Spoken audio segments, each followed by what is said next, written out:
Paksashil Valley is a hidden treasure in Seoul, where Joseon's villa culture and ecological preservation blend together. Located in Buamdong, Cheongno-gu, Seoul, between Bukhansan Mountain and Bugaksan Mountain, Paksashil Valley is named after the villa of Lee Hang-bok, a Mid-Joseon dynasty scholar official known as Baeksa. Lee Hang-bok is famous for the stories of Osung and Hanum, and the name Paksashil comes from the location of his villa. This area, close to Hanyang and boasting stunning natural scenery, was a popular street for the king and nobility. The Segamjeong area was also renowned for its palm orchards, and Paksashil Valley was considered the most beautiful of them all.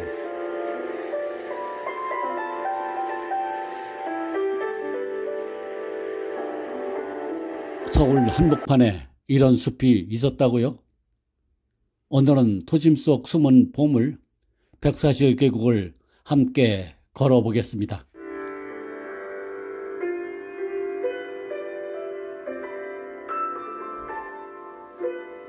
북악산 자락에 위치한 백사실 계곡은 조선시대 선비들이 별소를 짓고 풍류를 즐기던 곳입니다. 지금도 도룡령과 가재가 사는 일급수 계곡이 흐르고 있습니다.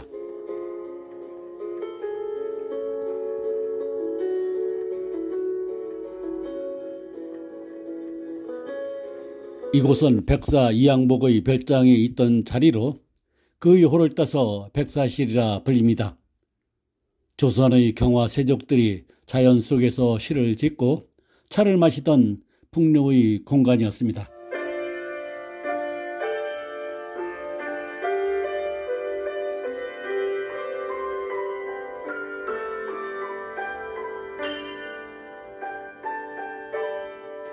백사실 계곡은 인공적인 시설이 거의 없고 자연 그대로의 모습을 간직하고 있어 서울 도심에서는 보기 드문 청정 생태 공간입니다.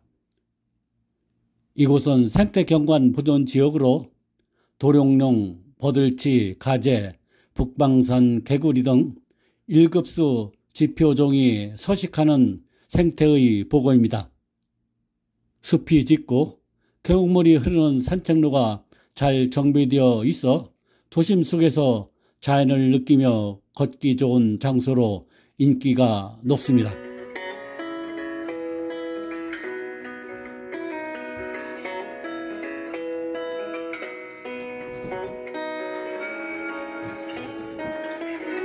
세검정 우체국 뒤편에서 현통사를 지나 백사실 계곡으로 들어간 길이 가장 인기 있는 코스입니다.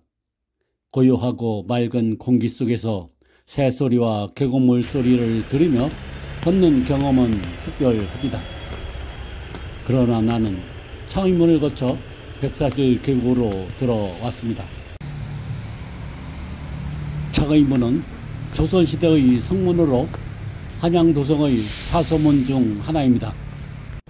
조선 태조 5년 1396년 한양도성 축조와 함께 건립되었고 도성의 서북쪽 양주, 의주 방면으로 향하는 관문 역할을 했습니다. 자문이라고도 불리며 북소문이라는 속칭도 있습니다. 태종 13년 1413년 풍수학자 최양선의 건의로 이 문을 열면 궁궐이 왕조의 애군이 닥친다는 이유로 폐쇄됐었습니다. 1623년 훗날 인조인 능양군과 반정군이 창의문을 부수고 도성에 진입해 광해문을 몰아내고 반정을 성공시켰습니다. 임진 외란중 문루가 소실되었고 영조 때인 1718년에 재건되었으며 이때 반정 공신들의 이름을 문루에 새겨 걸어 놓았습니다.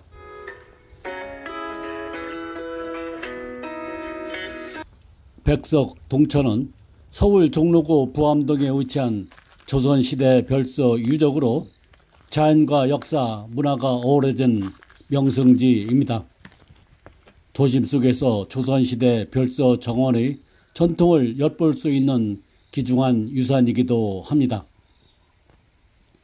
백석은 중국의 명산인 백석산에서 유래되었으며 백악산의 흰 돌 많은 경관을 빗대어 붙여진 이름입니다. 북악산 북사면의 백사실 계곡에 위치하며 북한산을 정면으로 바라보는 수려한 경관을 자랑합니다. 건물로는 사랑채, 안채 등의 기초와 담장, 석축 일부가 남아있고 정원에는 육각 정자의 주추석과 연못이 있습니다. 주변에는 백석, 동천, 오람 등의 글자가 새겨진 바위도 있습니다. 별서는 자연과 인간, 철학과 예술이 교차하는 공간이었습니다. 자연에 기의하여 청빈과 절제, 학문과 예술을 중시하는 선비 정신을 실천한 장소였습니다.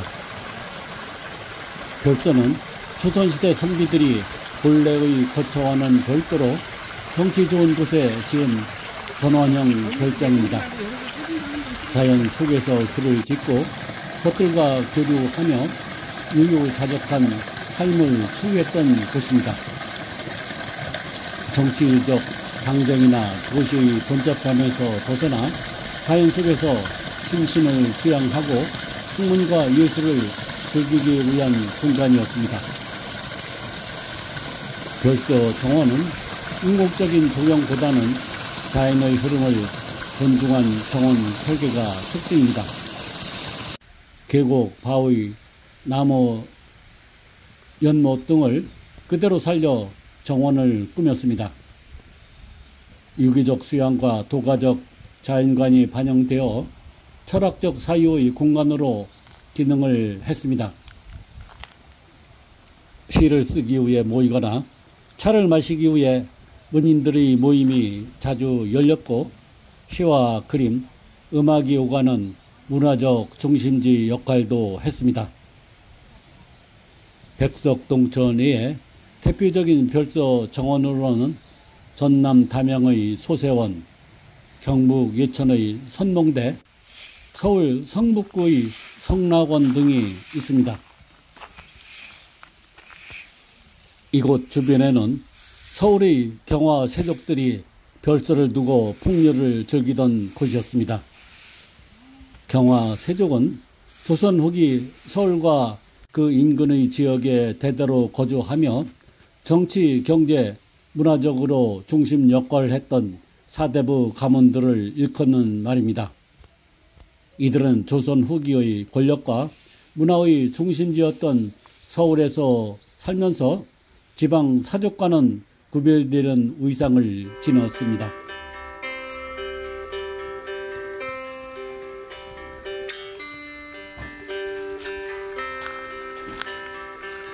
18세기 이후 서울과 지방의 정치 경제적 격차가 심화되면서 경화 세족이라는 개념이 본격적으로 등장했습니다. 경화 세족은 서울에 쇄거하며 권력과 명망을 유지한 가문을 의미합니다. 경화는 서울을 뜻하는 말로 조선 후기에는 서울을 화려한 중심지로 인식하며 지방과 구별했습니다. 세족은 대대로 벼슬을 하며 권력을 유지해온 가문을 뜻합니다.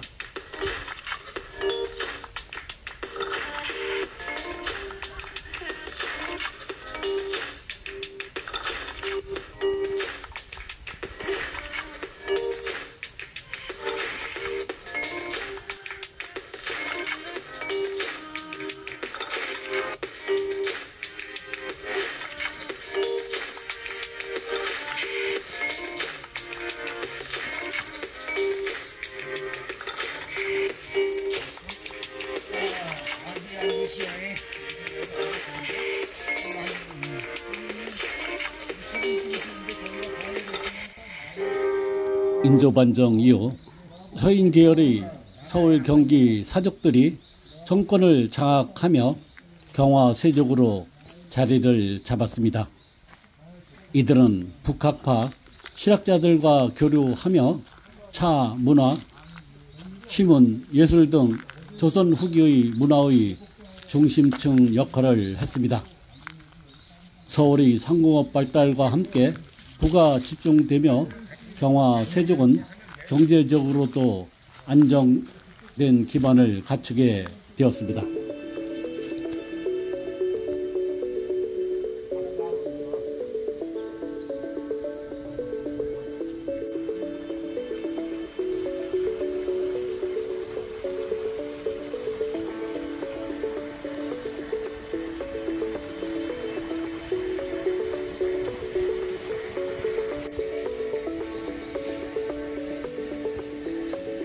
오람은 달빛과 관련된 이름을 지닌 자연 암각 유적입니다. 오람은 달의 바위라는 뜻으로 달빛에 비친 바위의 아름다움을 표현한 도교적 상징이 담겨 있습니다. 바위에 오람이라는 글자가 새겨져 있으며 이는 조선시대의 별서 문화의 흔적 중 하나로 추정됩니다. 동천과 함께 사용되는 표현으로 신선이 머무는 별천지를 뜻하며 자연 속에서의 은일과 풍리를 상징합니다. 백사실 계곡의 흰 화강암과 달빛이 어우러지는 풍경은 조선 선비들이 즐기던 자연미의 극치를 보여줍니다. 월암은 비오는 날 특히 운치가 깊어 계곡물 소리와 함께 달빛을 상상하며 걷기 좋은 장소로 소개됩니다.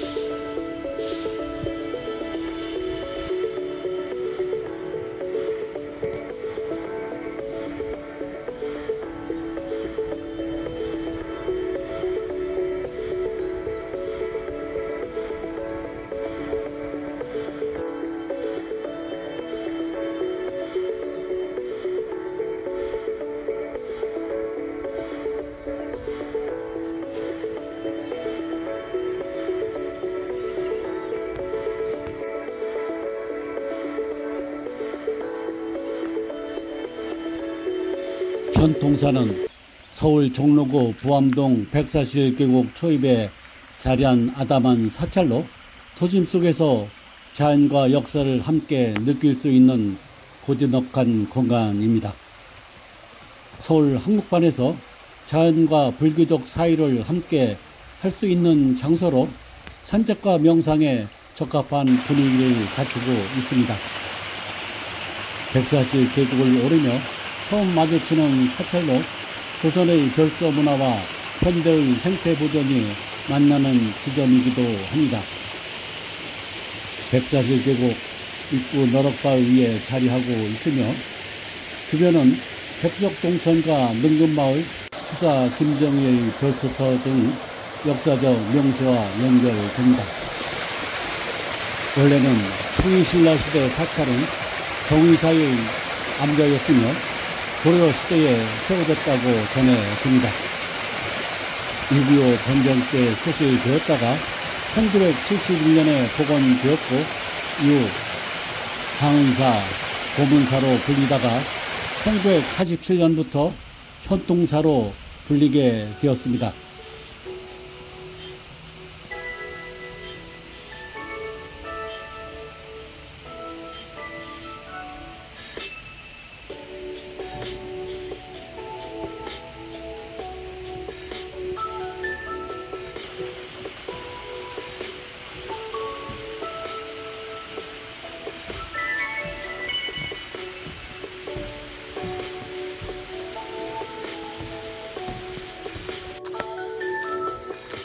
약 500여 평의 부지에 아담한 건물들이 옹기종기 모여 있으며 주변 산세가 병풍처럼 둘러싸여 있어 매우 고요한 분위기입니다. 백사실 북부와 연결된 물길이 사찰 옆을 흐르며 계절마다 연꽃과 수연이 피어나는 아름다운 정원이 펼쳐집니다.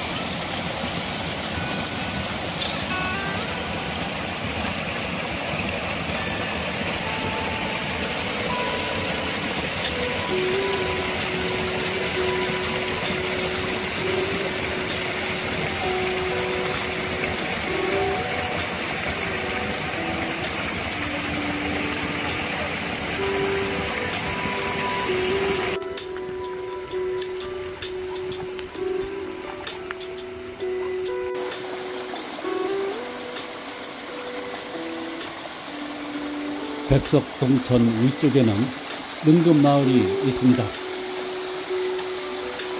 능금마을 가는 길은 서울이 무릉도원이라 불릴 만큼 자연과 역사가 어우러진 길로 계절마다 다른 매력을 느낄 수 있습니다.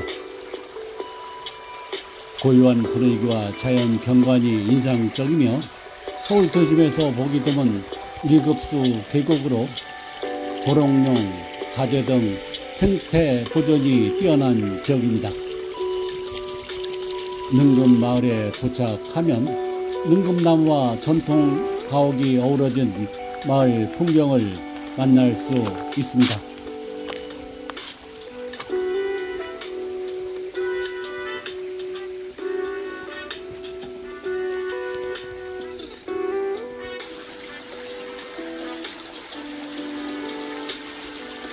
능금마을은 서울 도심 속에서 보기 드문 전통 농촌의 흔적을 간직한 마을입니다. 백사실 계곡과 백석동천 인근 부암동 자문 밖 일대에 자리 잡고 있어 조선시대 별서 문화와도 연결됩니다. 조선시대에는 이 일대가 자두밭과 능금밭으로 유명했었습니다.